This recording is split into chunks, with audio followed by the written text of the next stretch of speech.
सहयोग bar council की तरफ से ये कहा जाए कि मुझे परिवार को दिया जाए। दूसरी चीज कि जब हमको उसी पर भरोसा नहीं तो उसकी जांच से न्याय कैसे मिलेगा।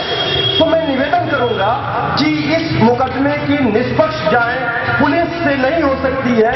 जब पुलिस अभी 2 दिन पहले आपने जैमर लगाया तो इतना बड़ा अधिवक्ताओं का विरोध हो गया।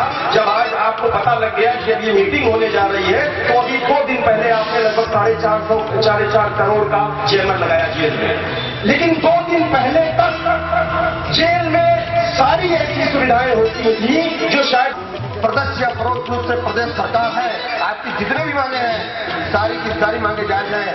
वो चाहे सीबीआई द्वारा कि न्यूनतम क्षतिपूर्ति की राशि 45 लाख रुपए होगी, हमारी मांग तो 45 लाख से थोड़ा ऊपर 50 लाख की ही है।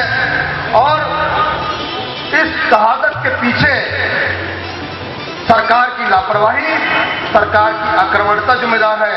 जिस प्रकार से उसके भाई की पहले हत्या की गई, भाई के मुकदमे का वादी होना, उसके बाद अधिवक्ता विजय प्रताप सिंह पर प्राणघातक हमला होना, अधिवक्ता विजय प्रताप सिंह की सुरक्षा व्यवस्था हटा लिया जाना और पुलिस अधीक्षक का यह कन्फेशन कि मुझे पता था कि हत्या हो जाएगी, इससे जिला प्रशासन सुल्तानपुर और प्रदेश शासन को आगाह करते हैं।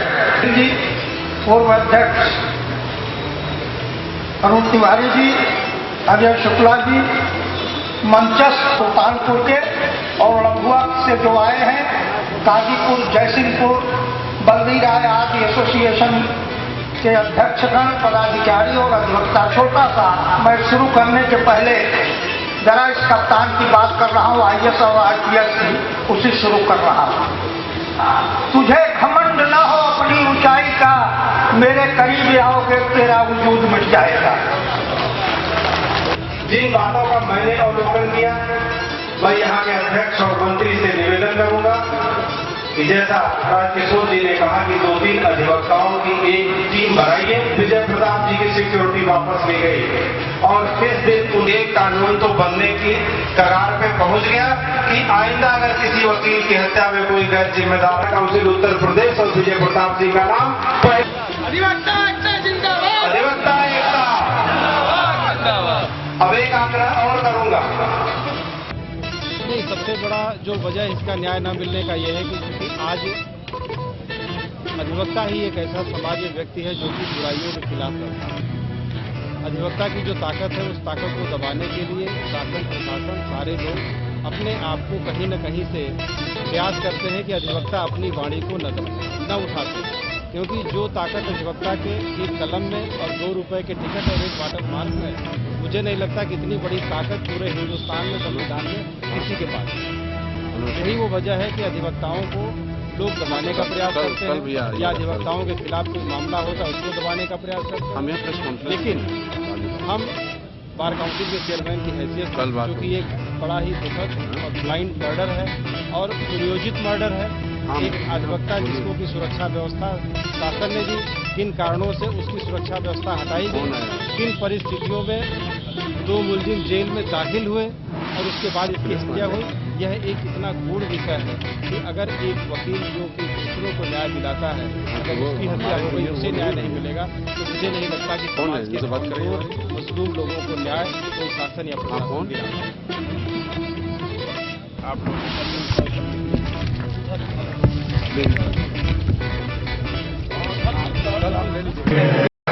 करेंगे।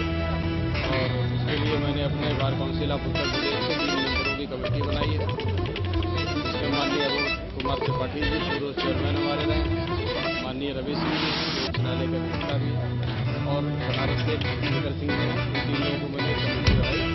ये लोग यहाँ के वकीलों के साथ मिलकर बैठकर सारे डॉक्यूमेंट इकट्ठा करके ऑनरेबल हाई कोर्ट में bar council of Uttar Pradesh के चेयरमैन की तरफ से एक पिटीशन दायर होगी अधिवक्ता विजय प्रताप सिंह की हत्या में। जो भी लोग दोषी हैं, चाहे वो पुलिस के हो चाहे वो मुलजिम हो, उनके खिलाफ CBI की इंक्वायरी हो जिससे कि निष्पक्ष जांच हो और दोषी लोगों को दंडित हो। एक उनको हटाने की मांग हम लोगों की प्रमुख मांग है। बाकी मृतक के परिवार को 45 लाख देने की मांग प्रमुख मांग है। लेकिन उस सबसे ज़्यादा प्रमुख मांग हम लोगों की यह है कि जो SP हत्याकांड में अपनी संलिप्तता किसी न किसी रूप में रखे हैं उनको मुलजिम बना के उनको CBI की इंक्वायरी के दायरे में लाया जाए। सबसे प्रमुख मांग हम लोगों की है। जो भी हो, अभी आज इसको निर्णय नहीं कर सकते।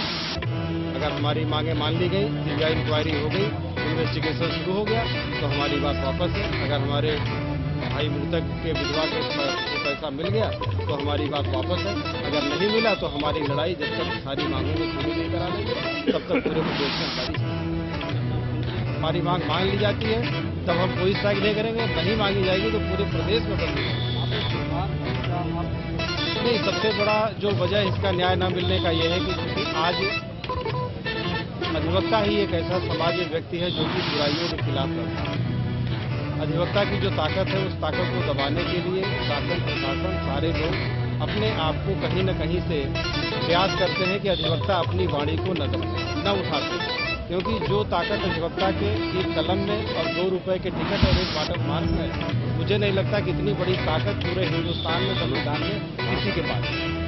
यही वो वजह है कि अधिवक्ताओं को लोग दबाने का प्रयास करते हैं या अधिवक्ताओं के खिलाफ कोई मामला होता है उसको दबाने का प्रयास करते हैं। लेकिन हम बार काउंसिल के चेयरमैन की हैसियत जो कि एक बड़ा ही दुखद और ब्लाइंड मर्डर है और सुनियोजित मर्डर है, एक अधिवक्ता जिसको की सुरक्षा व्यवस्था शासन ने दी, किन कारणों से उसकी सुरक्षा व्यवस्था हटाई गई, किन परिस्थितियों में 2 मुलजिम जेल में दाखिल हुए और उसके बाद इसकी हत्या हुई, यह एक इतना गूढ़ विषय है कि अगर एक वकील जो कि दूसरों को न्याय दिलाता है अगर उसकी हत्या हो गई उसे न्याय नहीं मिलेगा तो मुझे नहीं लगता कि समाज के मजलूम लोगों को न्याय कोई शासन या प्रशासन दिलाता है।